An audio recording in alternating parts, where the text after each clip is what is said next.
이때 공중전은 뭐냐면 그야말로 도그파이트예요. 수십 대가 하늘에서 막 엉켜 싸워. 진짜 조종사의 실력이 모든 것을 좌우하는. 나랑 좀 잘 어울리겠다는 비행기 있어요? 없습니다. 저는 보통 조종석이 노출되어 있는 건 잘 안 타요. 오토바이도 안 탑니다. 왜요? 무서워서요. 차는 뚜껑이 열리던데.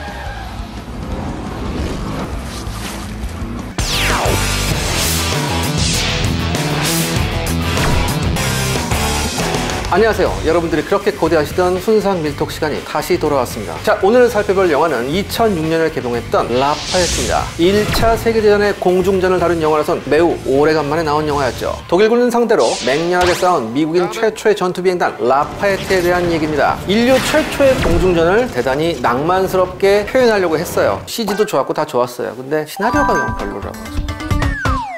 1차 대전의 대부분의 전투기들은 복엽기입니다. 즉 날개가 2개 달려있죠. 이 당시의 비행기들은 엔진 출력이 그렇게 크지 못했어요. 그렇기 때문에 비행을 위한 양력을 얻기 위해서는 2개의 날개가 필요했죠. 그래야지만 공중에 떠오를 수 있었습니다. 대신 속도는 포기해야 했죠. 이때 당시 대부분 비행기들이 시속 200km를 넘지 못했어요. 장점은 운동성이 매우 좋아져요. 하늘에 떠서 막 이렇게 고개 비행 같은 거 하는 거 있죠. 이런 게 되게 좋아져요. 근데 당시에는 속도가 빠르지 않았기 때문에 운동성이 좋은 게 대단히 중요했었거든요. 그래서 나중에는 날개를 그럼 3개 달아보면 어떨까? 3계단 비행기도 납니다.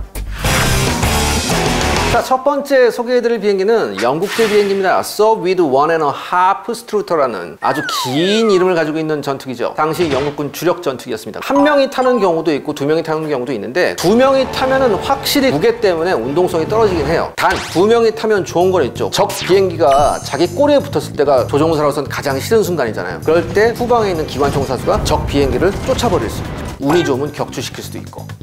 두 번째로 소개해드릴 비행기는 브리스톨 F2B, 역시 영국제 2인승 전투기입니다. 상당히 우수한 기체로 평가가 돼 있고 심지어 전쟁이 끝난 1927년까지 생산될 정도로 대단히 우수한 전투기였어요. 공중전에서 가장 중요한 건 뭐다? 고도가 높은 쪽에 무조건 유리해요. 급강하면서 쏘고 일격 이탈해버리면 되니까. 그렇기 때문에 급강화가 정말 중요했어요. 이 브리스톨은 급강화에 대단히 강한 전투기였어요. 그래서 브리스톨 잘 보면은 두 복엽기를 이어주는 장치 같은 거, 뭐 와이어나 바 같은 게 대단히 잘 돼 있었어요. 세 번째 전투기는 스패드 S7 전투기입니다. 프랑스군의 1인승 전투기였죠. 근데 이 전투기는 아주 중요한 전투기입니다. 왜냐하면 1차 대전 당시 가장 빠른 스피드를 자랑했거든요. 테스트에서 무려 192km까지 나왔습니다. 하지만 저 조금 자잘한 문제가 많았어요. 본격적으로 배치된 건 1917년부터 됩니다. 또 속도가 빠른 게 뭐냐면은 적이 뒤에 꼬리에 붙었을 때 도망갈 때가 있잖아요. 적보다 훨씬 속도가 빠르면 점점 멀어지거든요. 적이 쫓아다 포기해버린다.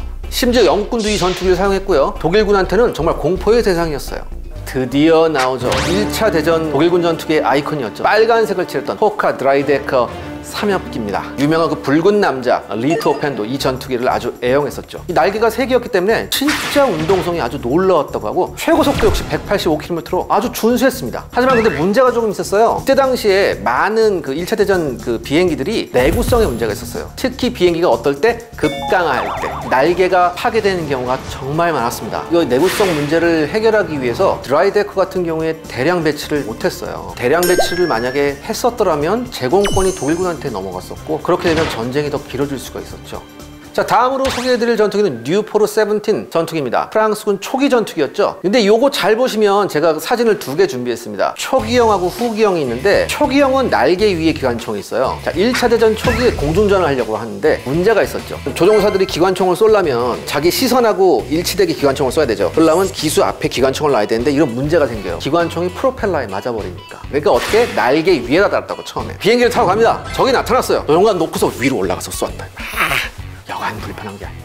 그래서 필요한 게 뭐였냐? 동조기구라는 거예요. 싱크로나이즈 시스템이라고 하는 건데 프로펠러가 기관총 앞에 돌아갈 때는 발사가 안 되고 지나가고 난 다음에 총알이 발사되는 이 시스템이에요. 사실 동조기구는 좀 일찍 나왔어요. 1915년 봄에 프랑스의 비행기 설계자 솔리에가 이제 이걸 개발을 했는데 결과가 그렇게 신통치가 않아요. 제가 지금 빨갛게 동그라미 해놓은 데가 있을 겁니다. 프로펠러 뒤쪽에 무슨 쐐기 같은 게 이렇게 나와 있죠. 여기가 총알이 맞는 지점이에요. 그러니까 혹시나 동조기구가 신통치 않아서 총이 발사돼도 프로펠러를 부러뜨리지 않고 이 쐐기에 맞아서 총알이 다른 데로 가게 하는 거예요. 근데 이렇게 하면 자칫 총알이 조종사한테 날아갈 수도 있어요. 그러니까 아주 위험한 방법이었죠. 그런데 요거를 본 이제 프랑스 조종사 롤랑 가로가 있었어요. 동조기구를 빼버리고 금속 쐐기만 한 비행기 타고 올라서 독일군 전투기를 무려 5대나 격추시킵니다. 인류 최초 처음으로 에이스라는 호칭을 얻죠. 그러니까 독일군 이제 조종사들이 공포했답니다. 어떡하지 하는데 가로가 몰던 단엽기가 독일군 점령 지역에 추락을 하게 돼요. 그래서 독일군이 가서 이걸 봤다고요. 독일이 요거를 연구해서 아주 완벽한 동조 기구를 탑재한 포커 전투기를 생산해냅니다. 그리고 포커 전투기가 바로 유럽의 하늘을 지배하죠.